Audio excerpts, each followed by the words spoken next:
Welcome to Culture at Work, the podcast that explores how to maintain a strong corporate culture in a rapidly changing world. I'm your host, Tim Carroll, inviting you to learn from industry leaders on how to build an exciting culture to bring people back to the office and inspire them like never before. On today's podcast, we have J. Scott Christianson.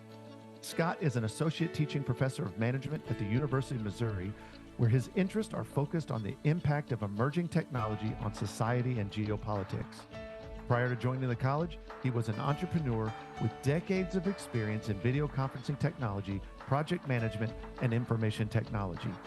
He currently serves as the college's director of the Center for Entrepreneurship and Innovation, helping students turn their ideas into profitable products and services.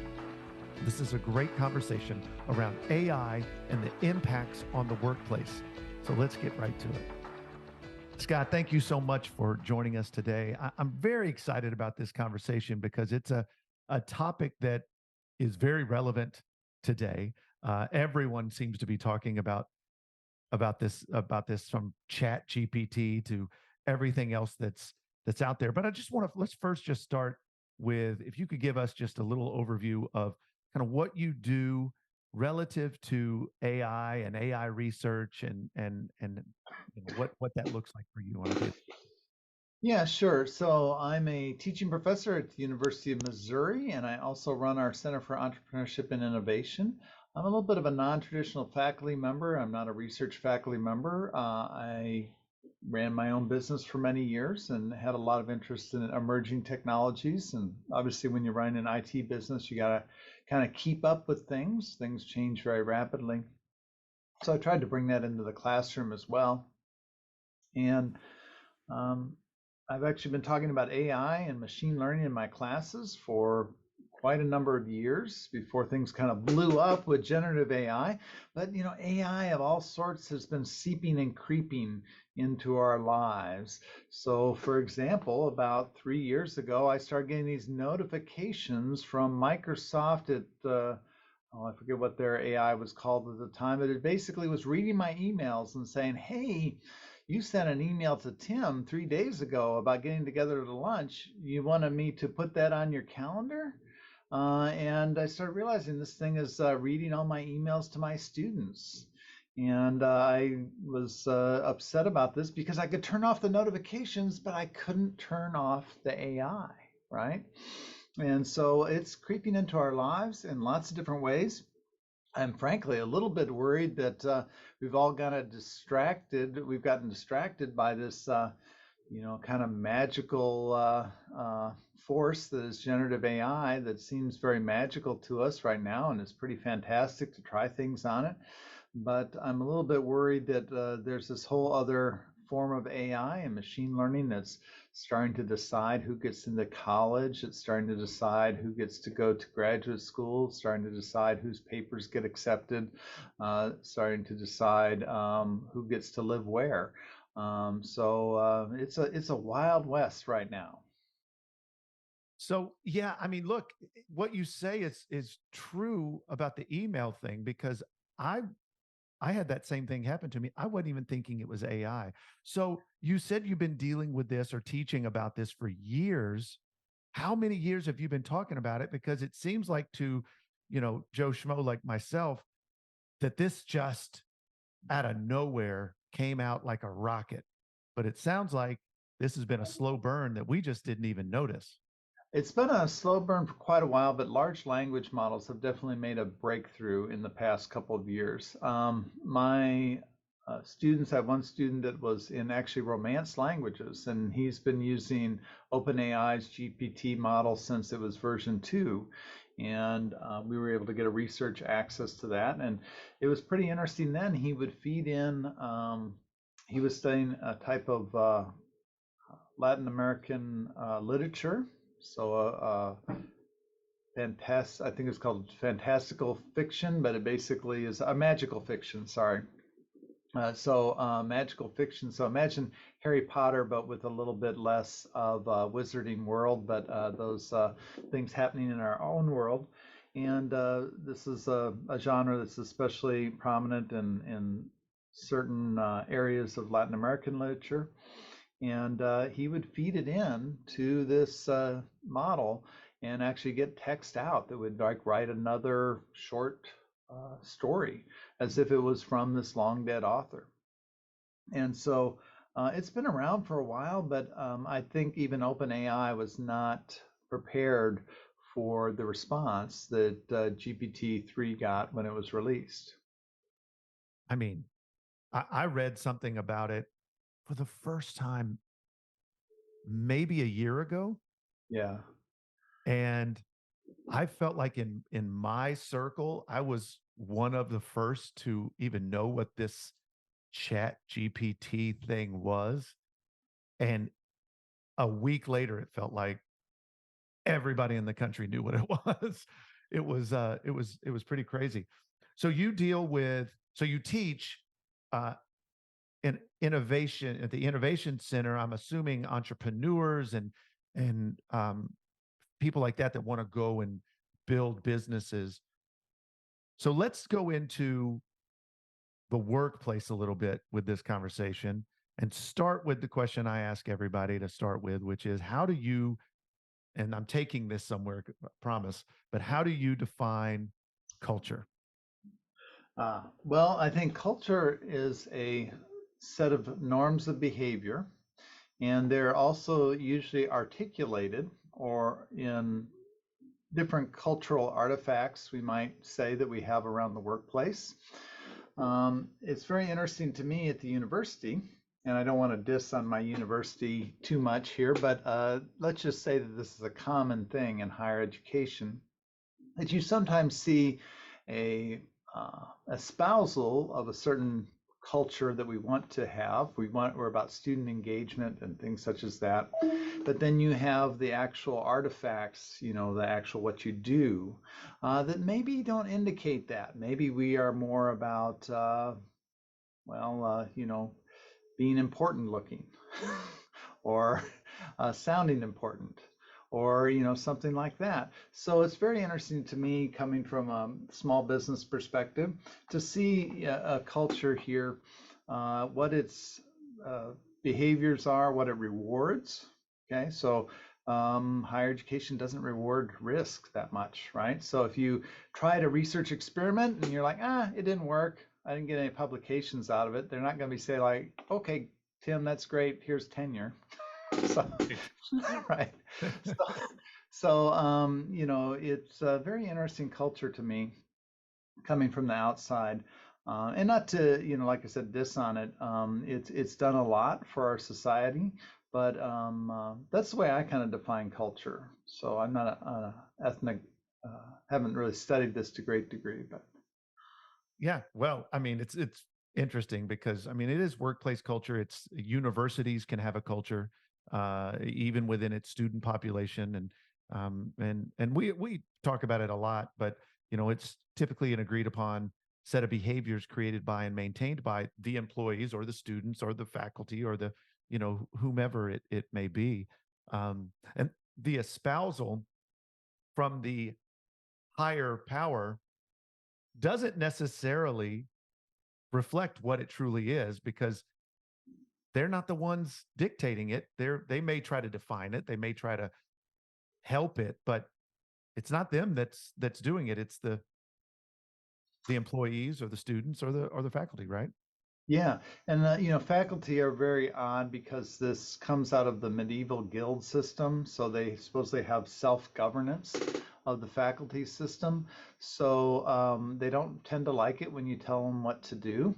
And coming from a business standpoint, uh, the ability to just fire somebody for bad behavior, is not there. So you can't just go to somebody and say, hey, this is not a good culture fit. Let's work to get you a job someplace else where you can find happiness and reward. That's not going to work out here the way I would when I was running my business. Yeah. So it's very interesting to see how this self-governing organization tries to get along and manage culture. So. Well, that alone seems like we could unpack that for an hour, and I think that's a pretty interesting conversation. Maybe you and I can have that offline. But so the idea of culture and AI, those two things coming together, how do you feel AI is changing the way we work, thus changing maybe the culture within the workplace? So it's very interesting. There's been about, I would say, 4 good studies that I've read that have looked at what happens when you incentivize a certain percentage of your workers to use generative AI or to use these AI tools. And what we're generally finding is if you think of a bell curve of productivity for your workers, and you have poor workers at one end, at the low end. You have, let's say writers, okay? Poor writers at one end. You have good writers at the other end, and the average writers in between, and that's the majority of folks. What you're finding is generative AI will move that bell curve up, and it will significantly narrow by moving the poor writers up significantly. And so the good writers get a little bit of a boost. The average writers get a significant boost, but the poor writers get a lot of boosts. Okay. And so that's kind of what we're seeing as far as productivity output. And I think when people are looking at this, they think, well, this is going to be a great tool that I can help level up the skills within my workforce. So I think that's what we're seeing. However, these studies were under somewhat controlled environment, which is what you want, right? So I'm going to take 500 people that are working at a large management firm. I'm going to incentivize all of them to do a certain amount of work. Half of them get to use an AI and half of them don't. Okay, and then I see these results. That's a little bit different than, oh, I'm now going to turn on some AI tool for everybody in my organization, because you do have to match in with that culture, right? So there's all sorts of things about how we adopt technology. And technology, at least like AI, is not a technology like fire. Fire is a wonderful technology. Think about it, Tim. You are just near a fire, you get light, you get heat, it's all nice and cozy. You didn't have to do much, you just got near it. Okay.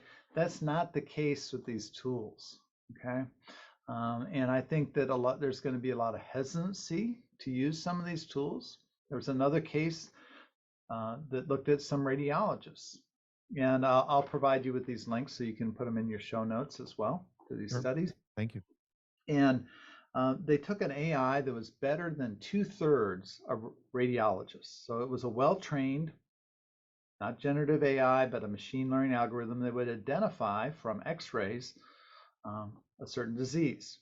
Very good, better than 70% of radiologists at doing this. They then gave this tool to 200 radiologists. They found that the radiologists actually had poorer results when they used the tool. Why? Because they didn't believe it. They didn't know how this worked. The authors call it algorithmic neglect, where they discount the opinions of the algorithm that's essentially like a black box. So I'm like, I don't know how this thing got this idea. It's probably wrong. I'm smarter. I'm going to have this other idea. And the conclusion of the paper was you should either give the diagnosing job to the AI or to the radiologist, but for God's sakes, don't give it to a radiologist using an AI. Now, that's pretty disturbing, because we've been hearing in artificial intelligence for years about how teams that are playing chess, that are centaurs, they are actually combinations of a team of individuals and an AI, are actually the best at playing chess.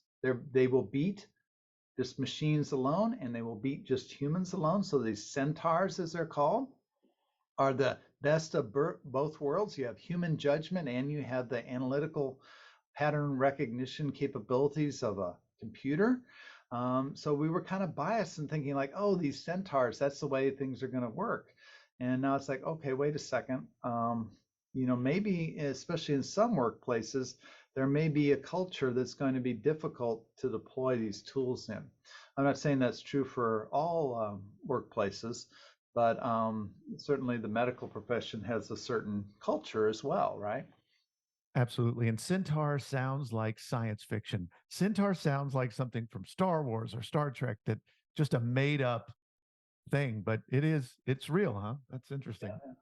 So would that be, forgive my ignorance here, but would that be confirmation bias that the radiologists have? They think they're right, and if this machine is doing something uh, counter to that, they're not going to listen to it because they believe they're what they believe.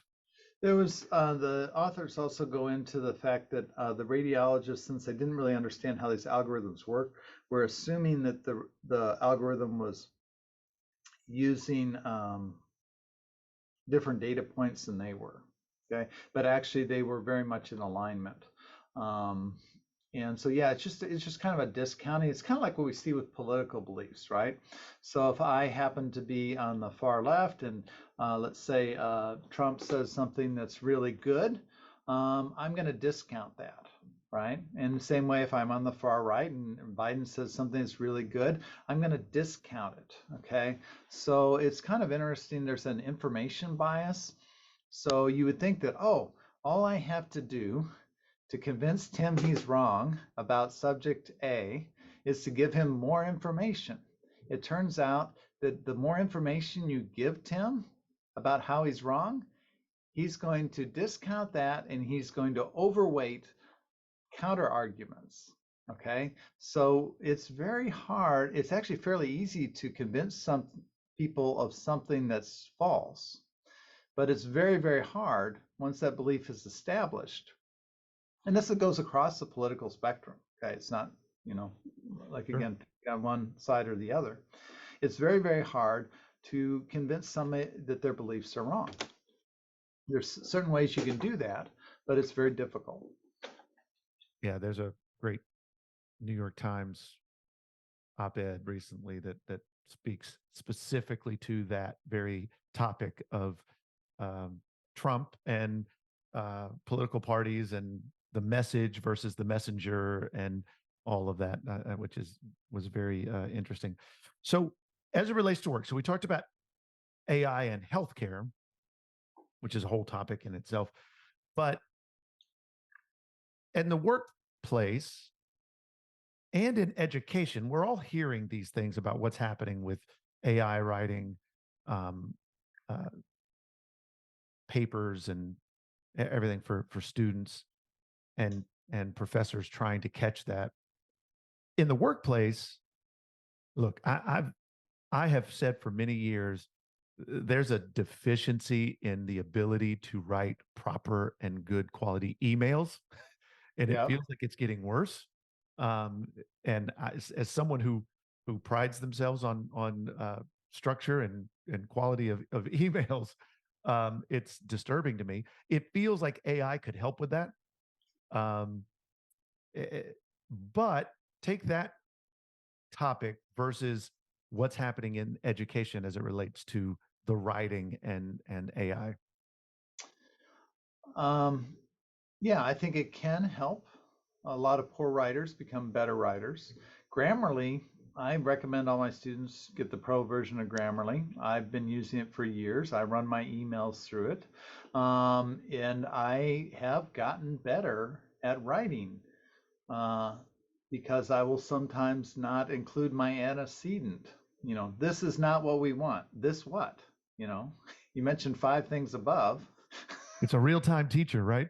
Yeah, and so now when I'm writing, I'm actually like, oh, this is going to get caught. I better put, you know, whatever it is.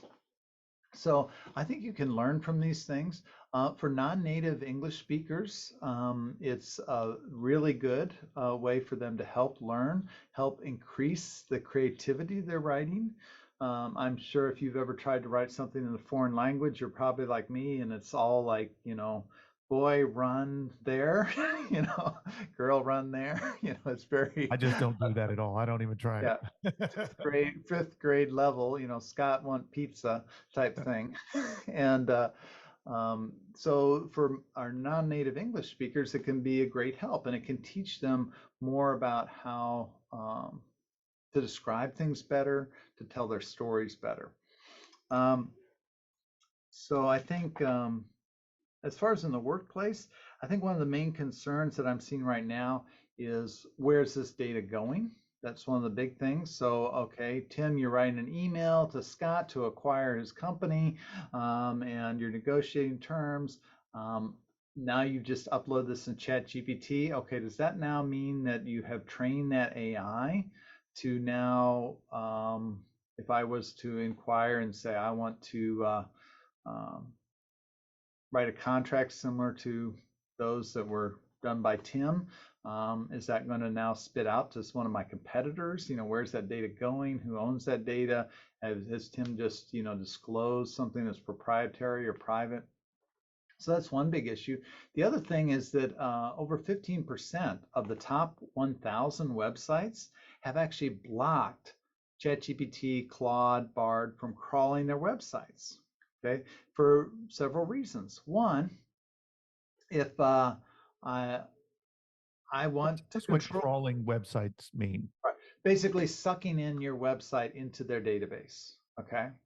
So now when Google crawls your website, so working spaces, what happens when somebody searches for terms that you might rank high on? Well, it shows your website, and what happens is you click on it and you come to working spaces, right?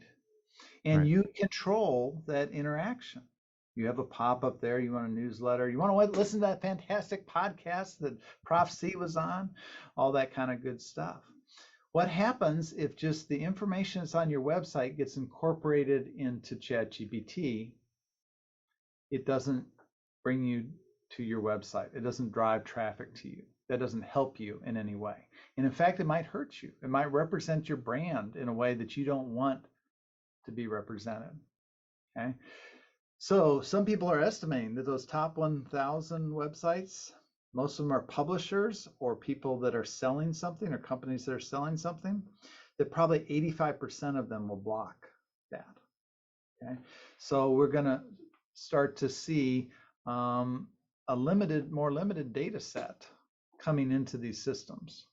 So are they blocking it? And we've talked briefly about this before, but is that because if we give up our information as an organization, a company that sells things like working spaces,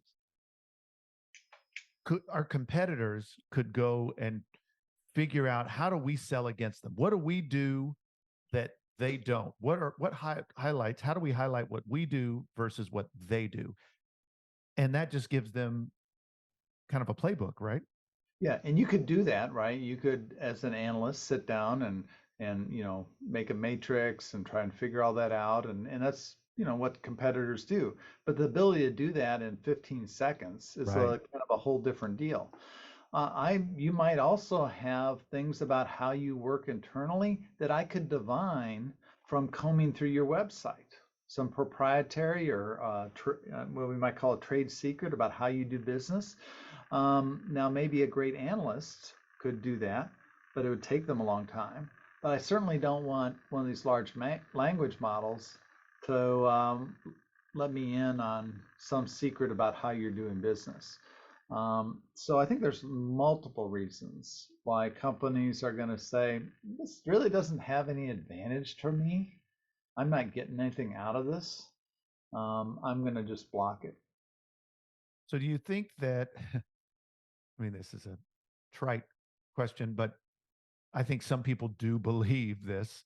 Do you think that AI is eventually going to take over the workplace and start to have, this machine learning just ultimately, sure, it's already taken over some jobs, but just kind of take over the workplace? There's fear that, the machines will rise up.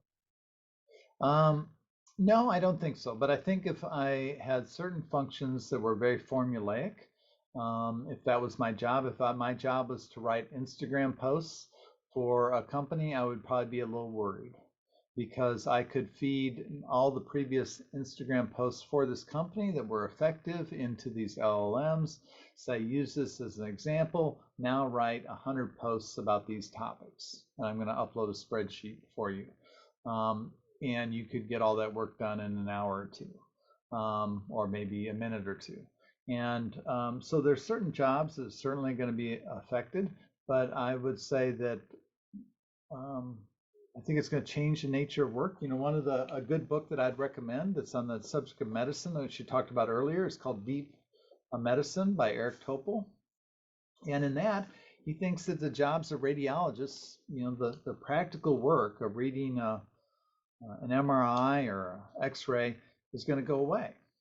But he thinks that what is going to have to happen is it's going to free up time to have more of that emotional work. And so that might be some ways that we might view both the workplace and education. I'm frankly hopeful that this will be a huge disruption to education and the kind of factory way that we do education, at least at the higher education level. And I would like it to be a useful tool, a useful just-in-time tutor for when students need it. I think the ability to allow students to engage at their level that they're at will be tremendous. And I want to work one-on-one with students to work on various projects. So I think we need a shift to project-based learning. I think we've needed that. We've known about that for many, many years. There's a very famous paper called the 2 Sigma problem.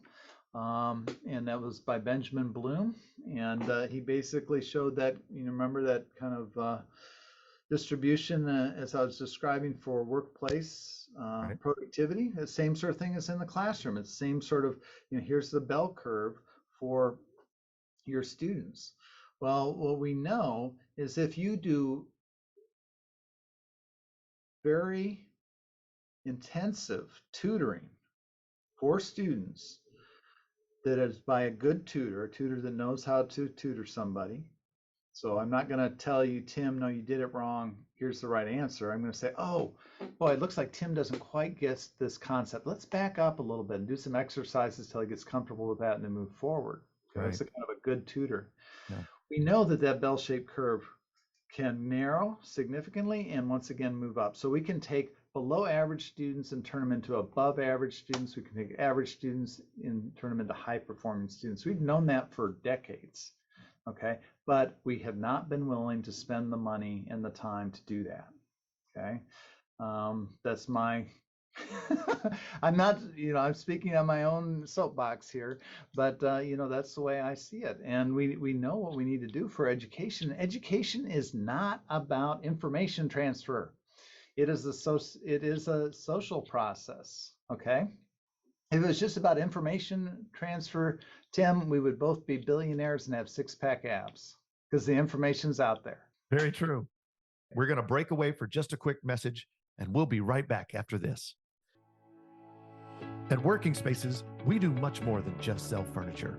We immerse ourselves in the culture of each and every client, and then create spaces that inspire creativity, inspire productivity, and inspire connectivity.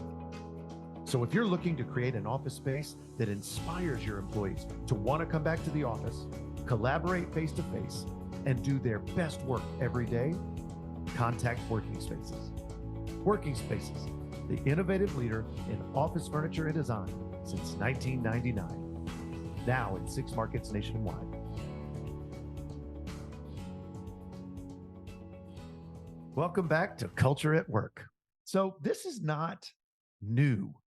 This concept of technology replacing workers, it's not a new thing. People sometimes get seduced into thinking that, this is a different time than it's ever been. Sure, the technology is more advanced, but the idea of replacing workers with some form of technology is not new, right? Oh yeah, this goes back, centuries, if not millennia, right? I think that you look back to the Industrial Revolution and the steam engine.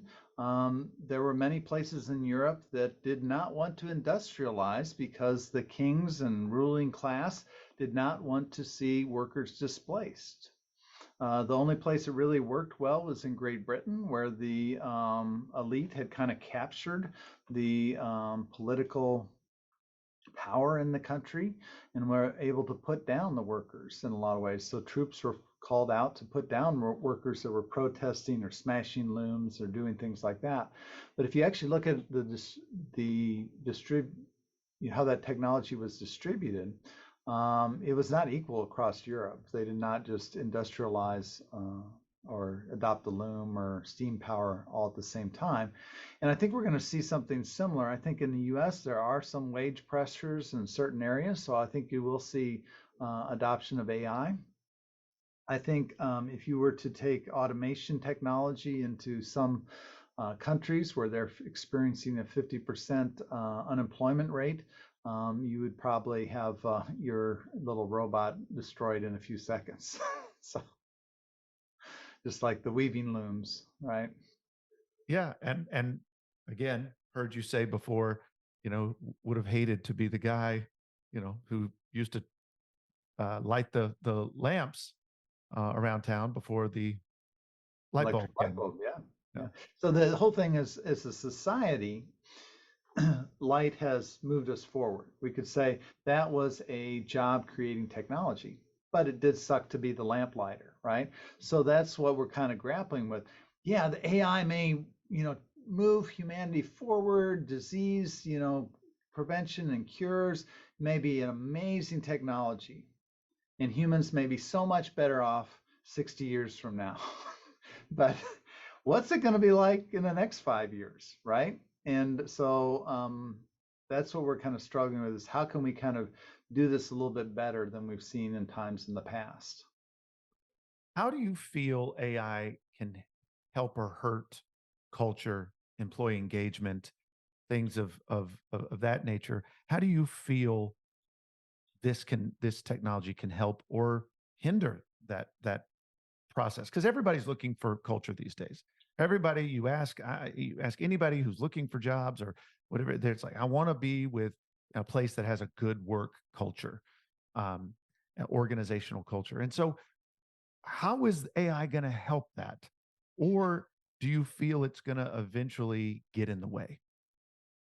Well, I don't know that I have clear insight onto that. I think what a lot of people have thought and proposed that this may lead to us working less or having to work less. There's actually one of the big companies that was started here in my town called Carfax, which probably most people have heard of. Employs, I think, about 250, 300 folks here in Columbia, Missouri. And they're going to a 4-day work week. Now, that's not because of AI. They just ran an experiment this summer, and they told everybody, hey, if we can try and get our work done, cut out any unnecessary meetings, and let's see if we can do it in 4 days, and then you can just have Fridays off this summer. They found no decrease in productivity. And so they've decided that they're just going to do that. And that's without, now they use machine learning in many different ways internally, but not ChatGPT and all these other things. So. They did the same thing in England. There was, I think, 70 companies as a country. They ran a test to see, and I believe that ultimately it came back with similar findings. That do you? This is just a side note, has nothing to do with AI, but do you feel like that is yet again an opportunity where, hey, those employees knew that this was a trial, and by gosh, they're going to get after it for 4 days because they would love to have a 4-day work week. And once they get it, they may kind of ease up a little bit. And I then, don't of know. I course, don't think I think that you probably, I worked once where I worked Monday, Tuesday. I worked 10 hours a day, Monday, Tuesday, Thursday, Friday. It was great. I could engage for 20 hours, on those 2 days back to back, no problem. But then I had a nice break, right? I had a mental break from that. And so I think I was more productive, actually. And so I think it has enormous potential. Along those same lines, Japan has been struggling with a population decline. One city I read about recently, they actually said, okay, we're going to enforce it that you can't work more than 40 hours a week. Okay, because Japanese culture, we're a big work culture. They're a huge work right, culture, right? right. Well, it turns out that the birth rate went up when people were not working 80 hours a week. It's a miracle. Had some free time on their hands. And some free time. They felt relaxed. They weren't Yeah. stressed out, So there may be all sorts of good benefits for society if we work a little bit less or maybe a little bit smarter. It's interesting. And I think some of this hybrid workplace is doing the same thing, don't you think? Yeah, I think so. I think it's lending more flexibility. That is a big thing with hybrid workplace is how you maintain or build culture, especially with new employees that you're onboarding. I think that's where a lot of people have some concerns. I know that several of my students have gone to work for places that will require them to be in the office for 2 years, but then they say you can go hybrid. So they basically have decided that Very uh, interesting. they're going to assimilate them into their culture, or at least make sure that they are a good fit and understand what the culture is. And as you know, it sounds like you talk about it a lot. That maintaining culture in a company is very, very difficult. And I think that's probably the biggest issue with remote work. Yeah, I many, many years ago did my master's thesis on building and maintaining culture in a virtual world. And it is very difficult for many reasons that you've just mentioned. I mean, how do you onboard people? How do you mentor people? How do you um, really maintain? And there's ways you can, and there's places where it does work, but it's very, very difficult, if not impossible, to do it. But I think this hybrid um, idea and model, if done in the right way, is very interesting, right? The office matters. The building culture is going to happen face to face. I truly do believe that. But getting some work done and giving a break, we do at Working Spaces, we do work from home Wednesdays, and it's in the middle of the week for the same reason you were talking about. Monday, Tuesday, off Wednesday, Thursday, Friday. It's a break in the middle of the day, right? You don't have to commute. You get to get some heads down work and not get the interruptions. It works for us, but in the same way that I think maybe this 4-day work week is working for some people, it mentally gives you a break from the office. Hmm. Yeah, I think it is interesting about remote work. I'm thinking when you mentioned that, I was thinking about when we went to online teaching for COVID. And that was not really online teaching. It was just a Hail Mary to complete, our courses in a lot Right. of ways. It wasn't like we designed these courses to be on Zoom. Um, but one of the things, as we did start to get into subsequent semesters, it caused a lot of us to talk about, well, what do we really need to teach? Have we just filled up, too much of our classes with busy work? And I think that's something we never kind of groom, right? So that was a good reason for us to groom things. Okay, here's the 8 things I need these students to know when they leave my project management class. Okay, rather than I'm going to teach them 48 different processes and all this other stuff, because that was in the textbook. So really starting to prune. And I think that's one of the problems that I see with culture and I see with things here at the universities from time to time is that there's no pruning, right? So you need to be able to say, this is not working. How do we improve this process? Why, we're stuck doing it a certain way. So you need to have those trigger points to actually do those types of evaluations, because in general, they will not happen on their own. And I think business does do that a little bit better because it affects their bottom line. But once you get beyond a certain size, I think we all get bureaucratic. There's another very good book that I would recommend. The gentleman has passed away now, but it's called Bullshit Jobs. Sorry, hopefully that's okay to say Oh, here. absolutely okay.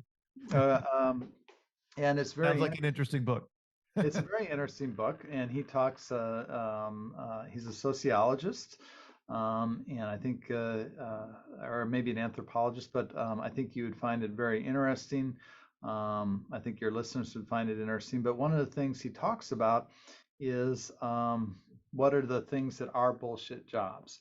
And one of them is duct taping. So you basically, and this is, I do a lot of this because I am duct taping different information systems on the university campus that do not talk to each other. And there's no incentivization structure to make them talk to each other because we'll just have faculty do it. So for example, when I'm teaching a large lecture class, I have a website I log into and I get all the people that have disability accommodations. They get a little extra time on their quizzes, stuff like that. Great, fantastic. I can't export that because they want to cover that up for FERPA reasons. Okay. I would like to then somehow get that into my learning management system. Well, learning management system won't let you paste in a name. Okay, you see where I'm going here? Sure. So every time I do a quiz, this is basically an extra 20 minutes of duct taping these two information systems together. For other reasons, I can't do a Python script because there's no API in one of the information systems. It's a home-rolled system. So, I'm sitting there going, why? And why am I doing this? Well, it's because nobody else that's in charge of these information systems gets a benefit from making my life easier in this bureaucracy. So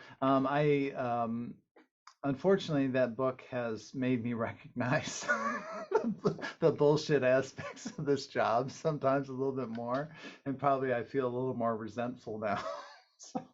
Well, and hey, to tie that back to AI, there is, because I've been doing some research on this recently just for our own internal systems, something called robotic process automation, which you are very familiar with, and that can be that bridge between two systems and it's not cheap, but it's interesting that AI is being used to even do stuff like that to Yep.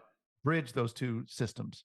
Yeah, and that's the other thing that I was talking with a student today. They were asking me, well, when do you think Apple's going to get into this? Don't you think Apple's going to come into this in a big way? And I said, I'm a Mac user, and I recognize a lot of times that my computer should just be saying, hey, Scott, I notice you're looking at the names that are on this website and you're typing them into dialog boxes over here and hitting search and then saying, give an extra 10 minutes. Do you want me to just do that for you? Yeah. And so I'm kind of amazed that, I was thinking the day I had my first Apple IIe in probably 1983 or something. And I'm like, all these years later, why is my computer so stupid? I mean, why can't it recognize that I'm doing this and just take over? I feel as if it will come. I think they're slowly integrating this so they're boiling the frog just a little bit at a time, right? I think that's what they're doing to us. Well, hey, last question for you. Kind of what does your crystal ball look like for the future, short term and long term, of AI in the workplace? Well, I hope that we see something a little bit more like a Star Trek level AI. This assistant that's actually a valuable assistant for doing calculations, for doing synthesizing of data, for comparing and going through large data sets, for being able to do all sorts of work, and changing our work toward more of the one-on-one relationships that we have with people in our workplace. Because one of the things about those studies I mentioned at the very beginning of our conversation here is that when they looked at writing, they found that the creativity of how things were described did increase, but there was no increase in no new ideas. So the novelty, which is different than creativity, but the novelty, something new, that is not enhanced yet by AI without at least there being some human in the middle of that. Okay, maybe a human can say, hey, I want to know how polka dancing relates to KPMG's latest audit report of shell oil. Okay, so maybe some human could come up with a new way to predict, shell oil's earnings based on the current polka trends or something. But so it would take a human to think about those new and weird ideas. And so I think that's one of the things that's interesting is that a lot of these studies are showing that it needs to be a human involved if you're going to get something novel out of an AI. They can't produce a lot of novel things on their own. Well, Scott, thank you so much. This is just such a fascinating topic. It's something that's affecting us a great deal now, whether we're willing to admit it or not. It's going to affect us even more in the future. And the workplace, I think, is already forever changed, will continue to be forever changed, all because of this topic. So thank you so much. We really, really appreciate you joining us today. Thanks for having me.